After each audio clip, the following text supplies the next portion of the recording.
حاديات عالم تتاليلة تفاتي ينبرنا بركوب سلمات زي أفتان نمنفس سلام بمقداف بتنعاتي يخوم لنا بركوب عالم بحبتي حقازي دخوما عبقزي تببا منالو أب حالم قويتا بزي كفا حقازي دخوما عبقزي تببا منالو أب حالم قويتا بزي كفا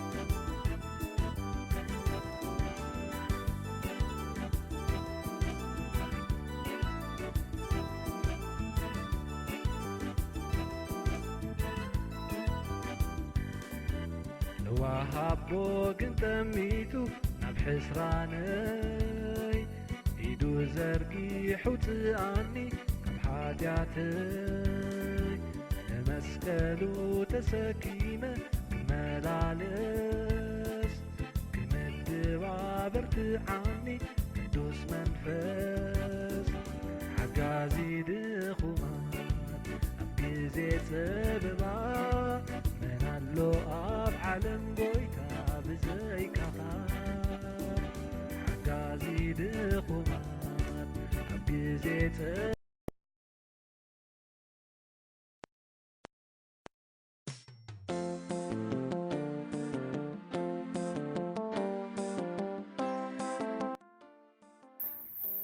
بسم أبن والدن منفس قدسن حدا أملاخ أمين زي أبهير أملاخنا بروخ لي تحديركا نبزي معالتزي زساقركنا نمسكنا معالتنا ختبارخن كتقدسن زدلينا تسكتاتكا ختقبلنا نزي نقربو زلنا تصلو تقبلكا نتسقا بلعل تسقا تدلنا معالتنا ختبارخن كتقدسن نبل أبونا بسماي تنبر سنكاي مسجن من قصخات متى فاتكا بسماي كم تخوني كم ون أمدريخون مقعلتنا لو ما حبلنا زبدلنا كغربلنا نحنا ون زبدلنا يقرأ خمن نبل الفتنا يتتونا كاكفو الحننا كمي من قصن حايلن كبرن نزل عالم ناتكا يامين سلام نعاخي ومريم تقاد ملآكي زي أبيهر مساخيو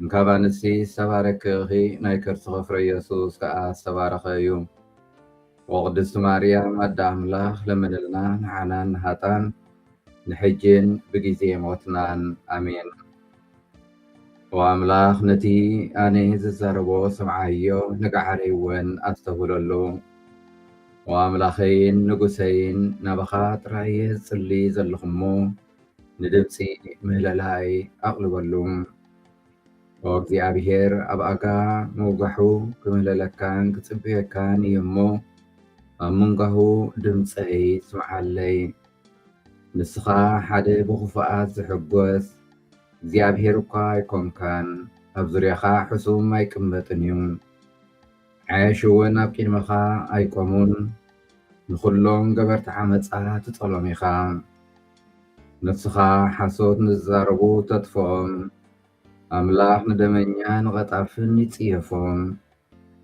أنا قنا ببزحي حياونتكا غزخا خاطو عبنصا مقدسكاون بزوح فرحات كسجدلكاي وأملاح نفسدكخا مرحاني بمخنياتو توم تطاررتي من قدي كاكدمي يقنحلي سبحاتنا أبن نولدن نمنفس قدسن يخون تنتخم ذنبري حجخا نوترو نزل عالم أهلم أمين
ሕራይ ዝኸበርኩም ኣሕዋትን ሓትን ደጊምና እግዚኣብሔር ኣምላኽና ነዛ መዓልቲ እዚኣ ክንድዝሃበና እናመስገና ናብቲ ናይ መዓልቱ ቃል ኣምላኽ ክንሓልፍ እንካብ ቀዳማይ ጴጥሮስ 1:18 ስጋብ 19 ብኽቡር ደም ክርስቶስ ኢኹም ዝድሓንኩም እምበር ብጠፋኢ ነገር ብብሩር ወይ ብወርቂ ከም ዘይኮነ ትፈልጡ ኢኹም። ብክርስቶስ ዝኸበርኩም ኣሕዋትን ሓትን ቅዱስ ሃዋርያት ጴጥሮስ እምበኣር ነቶም ዝሰብኮም ዝነበረ ህዝቢ ከመይ ኮይኖም ካብ ባርነት ሓጢኣት ኣዳምን ድሕሩ ህዝባዊ ባህልን ሓራን ነፃን ኮይኖም ብእምነት ናብ ክርስትና ከም ዝኣተዉ ከፍልጦም እንከሎ ከምዚ እናበለ ከም ተቐዲምና ዘንበብናዮ ይፅሕፈሎም ንስኻትኩም ካብቲ ካብ ኣቦታትኩም ዝወረስኩምዎ ኾንቱ ዝኾነ ህይወት ብደም እቲ ኣበር ርክሰትን ዘይብሉ ገንሸል ማለት ብኽቡር ደም ክርስቶስ ኢኹም ዝድሓንኩም እምበር ብጠፋኢ ነገር ብብሩር ወይ ብወርቂ ከም ዘይኮነ ትፈልጡ ኢኹም ይብሎም። ሎሚ ነፍሲ ወከፍና ብፍሉይ መንገዲ ኣብዚ ናይ ሕማማት መድሓኒና ኢየሱስ ክርስቶስ እነስተንትነሉ ጉዕዞ እንገብረሉ ዘለና ግዜ ነዚ ክነስተንትን ነዚ ክንፈልጥ የድሊ። ንሕና ነፍሲ ወከፍና ብኽቡር ደም ክርስቶስ ኢና ድሒና ኣብ መስቀል ምእንታና ምእንቲ ድሕነትና ስለ ውዒሉ ንሞት ስዒሩ ንሓጢያት ስዒሩ ንሕና ምስ እግዚኣብሔር ኣቦና ከም እንዕረቕ ኣብቲ መለኮታዊ ህይወት ናይ እግዚኣብሔር ከም እንሳተፍ ገይሩና። እምበኣር ዝኸበርኩም ኣሕዋትን ሓትን ወዲ ሰብ ከምዚ እዚ ሃዋርያ ዝብሎ ዘሎ ዋጋ ድሕነትና ክቡር ደም ክርስቶስ እዩ። እዚ ማለት ምንጭን መበቆልን ድሕነትናን ዕላማ ክርስትያናዊ ህይወትናን ዋግኡ ክቡር ደም ክርስቶስ እዩ። ብርግፅ ኣነን ንስኻትኩምን ነዚ ሒዝናዮ ዘለና ክቡር ክርስትያናዊ ህይወት ክንለብስ ክንወርስ ኣባላት ክርስቶስ ክንከውን ንሕና ዝኸፈልናዮ ዋጋ ድሕነት ወላ ሓደ ነገር የልቦን። እንታይ ደኣ ብኸምኡ እግዚኣብሔር ስለ ዘፍቀረና ስለ ዝፈተወና ብፀጉኡ ድሓና። እዚ ሃዋርያ ዋጋ ድሕነትና ሸለል ኢልና ብሓለፍቲ ነገራት ሓቅነት ዘይብሎም ተስፋታት ተታሒዝና ወይ ተሰሓሒትና ከይንዝንግዕን ከይንታለልን ከምቲ ዝሰማዕናዮ ንዋጋ ድሕነትና ክንፈልጥ ቅዱስ ጴጥሮስ ሎሚ ንነፍሲ ወከፍና የዘኻኽረና። ብኽቡር ደም ክርስቶስ ኢኹም ዝድሓንኩም እምበር ብጠፋኢ ነገር ብብሩር ወይ ብወርቂ ከም ዘይኮነ ትፈልጡ ኢኹም ይብለና። እምበኣር መበቆልን ማእኸል ናይ ድሕነትናን እቲ ኣብ ዕንፀይቲ መስቀል ዝተሰቕለ ስቑል ክርስቶስ እዩ። ዋጋ ድሕነትና ከዓ እቲ ኣብ መስቀል ዝፈሰሰ ናይ መለኮት ደም እዩ። ስለዚ ምስጢር ዓወትናን ድሕነትናን ትርጉም ምንባርናን ክንፈልጥን ክንለብስን ደጊምና ብእምነትን ፍቕርን ተስፋን ናብቲ ናይ ድሕነትና መስዋዕቲ ቀራንዮ ደጊምናን ደጋጊምና ምጥማት የድልየና። ምክንያቱ ናይ ነፍሲ ወከፍና ናይ ድሕነትና ምስጢር ኣብኡ ዘሎ። ነዚ ከዓ ንዘክር ብደም እቲ ኣበርን ርክሰትን ዘይብሉ ገንሸል ማለት ብኽቡር ደም ክርስቶስ ኢኹም ዝድሓንኩም እዩ ዝብለና። በዚ ደም እዚ እዩ ከዓ ኩሉ ፍጥረት ወዲ ኣዳም ካብቲ ናይ ሞት ወሰት መንገዲ ሓጢያት ተናጊፉ ናብቲ ናይ ዘለዓለም ህይወት መንገዲ ድሕነት ዝተሳገረ። እምበኣር ኣብቲ ናይ መቕፃዕቲ ወይ መንገዲ ቀራንዮ ናይ ድሕነት ታሪኽና ናይ እምባ ዕላማና ናይ ዘለዓለም ተስፋና ናይ ፍቕሪ ዋጋና ናይ እምነት መሰረትና ኣብኡ ዘሎ። ስለዚ ሎሚ ምስኡ ናብ ቀራንዮ ገጽና ጉዕዞ ክንገብር እግዚኣብሔር ኣምላኽ ይሓተና። ስለዚ ሎሚ ክንደይ ሰባት ኢና ብእምነት ናብ መስቀል ቀራንዮ እንጥምት? ክንደይ ሰባት ኢና ኸ ብደም ክርስቶስ ከም ዝድሓና ኣሚንና ኣብ ክርስቶስ ተወኪልና ብእምነት ንነብር? ክንደይ ሰባት ኢና ንዝተዋህበና ዕርቡን ድሕነት ብእምነት ብተስፋን ብፍቕርን ክንነብር እንፍትን እንጋደል? እዚ ኩሉ ክርዳኣና ናይ ቀራንዮ ናይ ደም መስዋእቲ ኣባና ብኸመይ ተፈፂሙ ኢልና እምነትና ክንምርምር ማለት መኣሲና ምስ ክርስቶስ ተሰቒልናስ ምስኡ ተሰቒልናስ ሞይትናን ተቐቢርናን ዝተንሳእና ኢልና ንገዛእ ርእስና ክንሓትት ንዕድም። ነዚ ምስጢር እዚ ቅዱስ ሐዋርያ ጳውሎስ ንሰብ ሮሜ ከምዚ እናበለ ይገልጸሎም። እቶም ብክርስቶስ ዝተጠመቕና ዘበልና ኩላትና ብሞቱ ካብ ተጠመቕናዶ ከም ተጠመቕናዶ ኣይትፈልጡን ኢኹም እምበኣር ብሓድሽ ህይወት ምእንቲ ክንነብር ብጥምቀት ምስኡ ሞትናን ተቐበርናን። ኣብ ሮሜ 6:3-4 እምበኣር ህይወትና ናብ ህይወት ክርስቶስ ብጥምቀት እዩ ዝልወጥ። እቲ ኣብ ጥምቀትና ኣብ ርእስና ዝክዖ ወይ እነጥልቆ ማይ ኣምሳል እቲ ኣብ ቀራንዮ ዝፈሰሰ ክቡር ደም ክርስቶስ እዩ።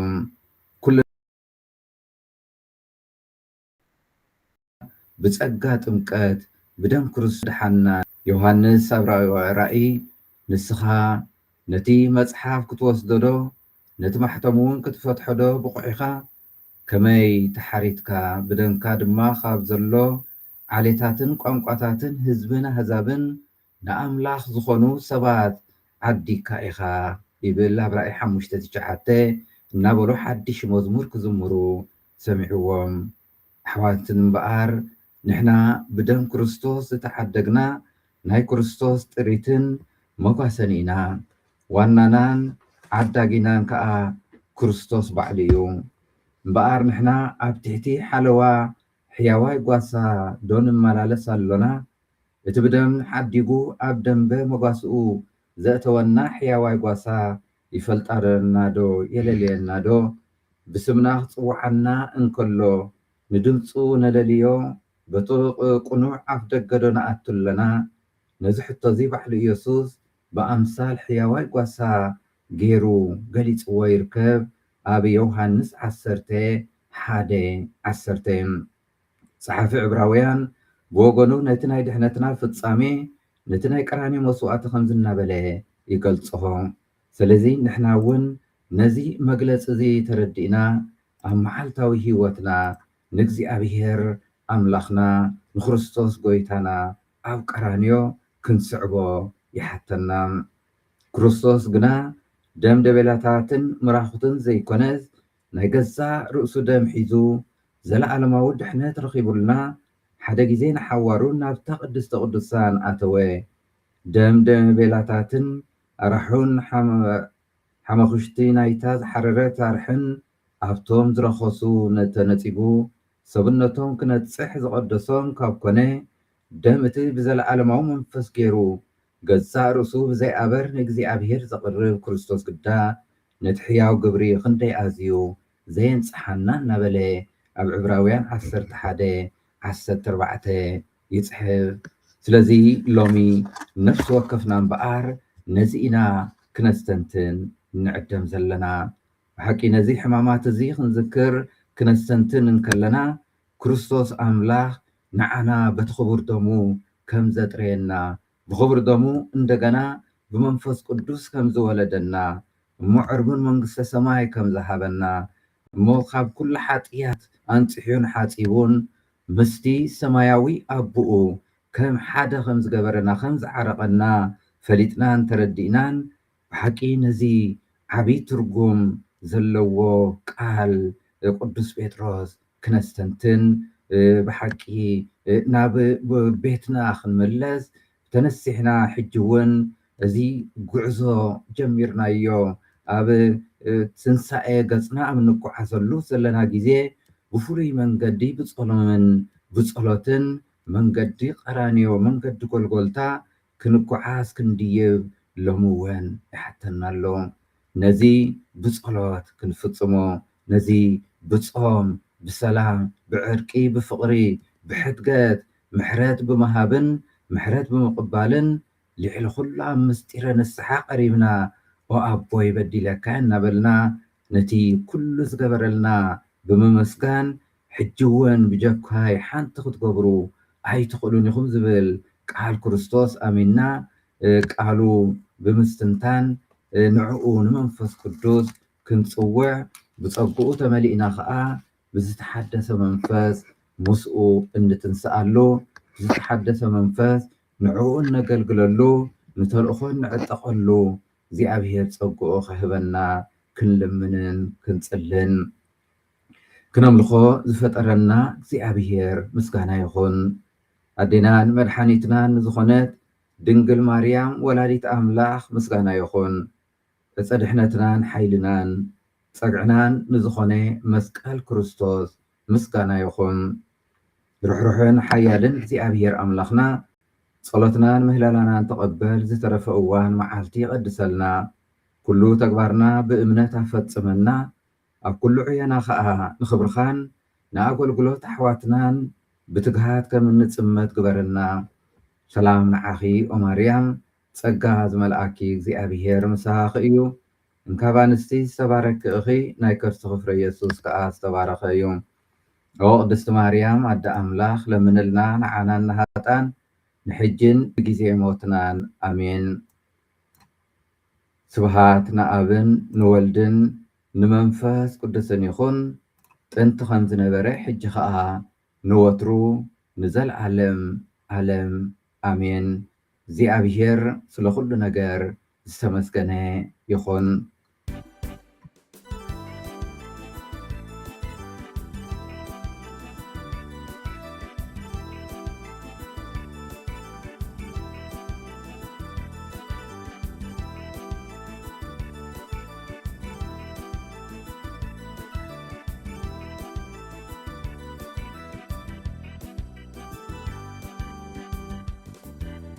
ሓጢአት ዓለም ተታሊለ ብኽፋተይ ይነብር ነበርኩ ብጽልማት ብዘይኡፍታ ንመንፈስ ሰላም ብምግዳፍ ብጽንዓተይ ይኹምልል ነበርኩ ብዓለም ብሕተይ ሓጋዚ ድኹማት ኣብ ግዜ ፀበባ መናሎ ኣብ ዓለም ጎይታ ብዘይካኻ ሓጋዚ ድኹማት ኣብ ግዜ ፀበባ መናሎ ኣብ ዓለም ጎይታ ብዘይካኻ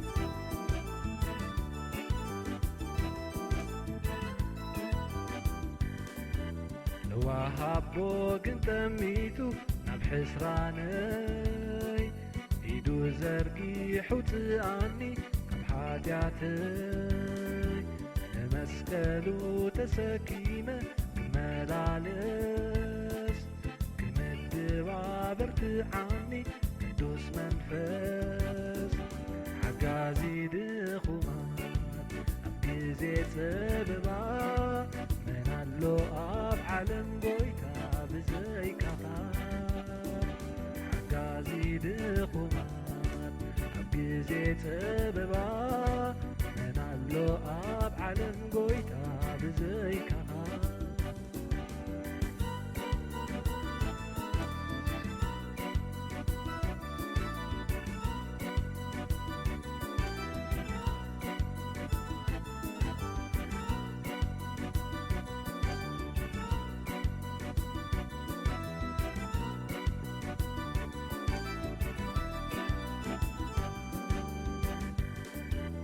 ኣምላኸይ መጸግዕየይ እሙን ጎይታይ ካባኻ ዝፈልያ መን እዩ ንህይወተይ ተመስገን ኣምላኸይ